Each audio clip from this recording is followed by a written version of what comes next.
Years ago, after finishing Stardew Valley, I remember feeling this weird emptiness. I had spent so much time building my farm, connecting with the villagers, watching the seasons pass, and when it all ended, I found myself looking for something else, something still cozy, but not just another farming game. Then I stumbled upon Chef RPG. The visuals instantly caught my eye. The mix of soft lighting, pixel art, and that calm, futuristic cyberpunk-esque atmosphere. The concept was simple, but interesting. Play as a young chef from the big city who ends up in a quiet coastal town called White Ash Harbor, trying to revive a rundown restaurant named Le Sequoia. Back then, it was still in development, so I just added it to my wishlist and forgot about it. Fast forward to now, it's finally in early access, and Pixel Architect just dropped their biggest update yet, food and festivals. And for some reason, I just knew it was time to play. I just wanted to cook, relax, and see what the game felt like. But I didn't expect was how personal this game would feel, because beneath that cozy surface, Chef RPG quietly tells a story about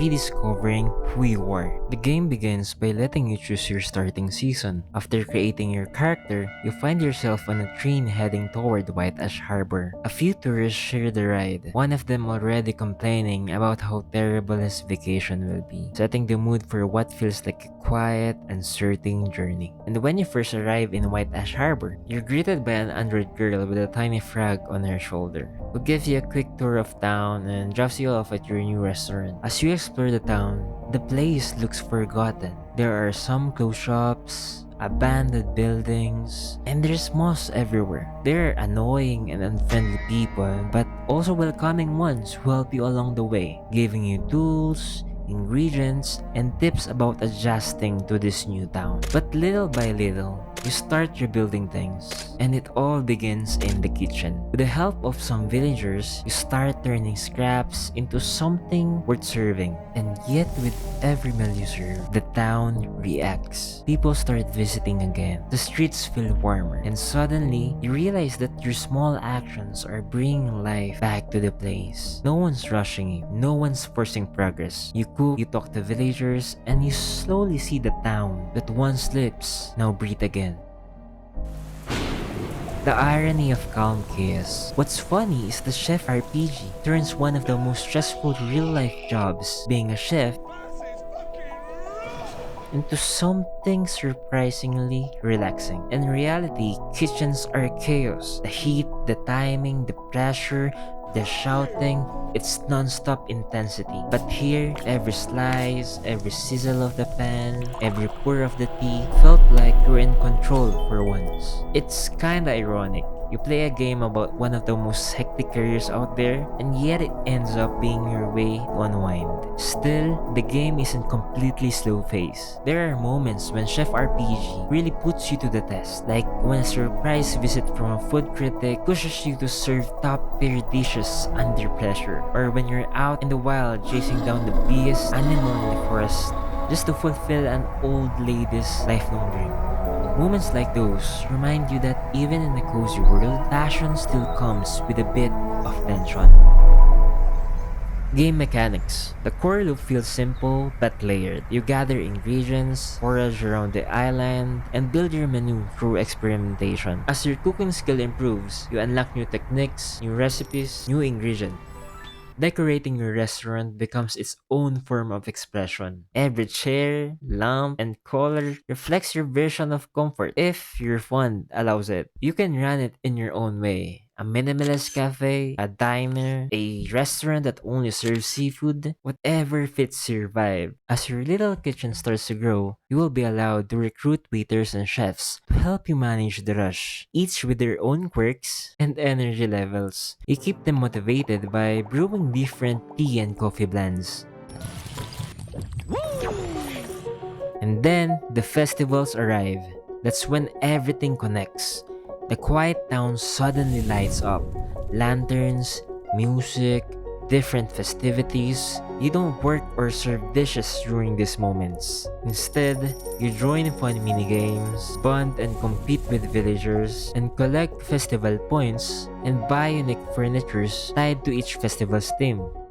Each festival feels like stepping into a new world. familiar faces in a setting, but somehow it feels completely different. The same streets, but with new colors, new sounds, and new stories waiting to unfold. You realize these faces: the grumpy old lady in the forest, the antisocial repair girl, the funny macho barista girl. They're not just NPCs anymore. They're part of your story. Every event becomes more than just celebration. It's a reflection of how far you've come. You started as a stranger to them, but now you're someone the whole town kinda depends on. Community and connection. That's what Chef RPG captures so well. It doesn't hand you meaning. It lets you build it through action by showing up, helping others, and staying consistent even when it feels small. Eventually, you start noticing the parallels between your chef's journey and your own. Times when you felt overlooked, unappreciated, or stuck doing something that didn't feel like you. Then this quiet little game reminds you that sometimes the way back to yourself isn't through escape. It's through creating something that matters to you and to others. And that feeling even extends outside the game. There's already a small but wholesome community in the Discord and Reddit, sharing recipes, tips, and restaurant screenshots together. It feels like the same warmth the game gives you. And the best part, the world of Chef RPG is still growing. New features, characters, and stories are already on the way. The romance system, now part of version 1.0, lets you marry, have kids, and explore a new city beyond the cozy island. More updates will improve cooking and restaurant service, adding new seafood ingredients, and underwater exploration. It's clear the world of Chef RPG isn't done growing, and that's what makes it exciting. The story, the people, and the town will keep evolving, just like you. When I started Chef RPG, I wasn't looking for some deep story about burnout or purpose. I just wanted a chill game, something to help me slow down after long days. But somehow, it became more than that. It's calm, but it still fires you up in little ways. It's simple, but it quietly reminds you why you care about the things you do. So if you're someone who loves cozy games with a beat and pieces of soul, give Chef RPG a try. This is why you should play Chef RPG. Not because it will change your life, it might, but because it might quietly remind you that you still can. Well, what about you? What game gave you that same quiet comfort to keep going? If you want to see my full playthrough or moments from the game, drop it in the comments. I'd love to share more. Bye!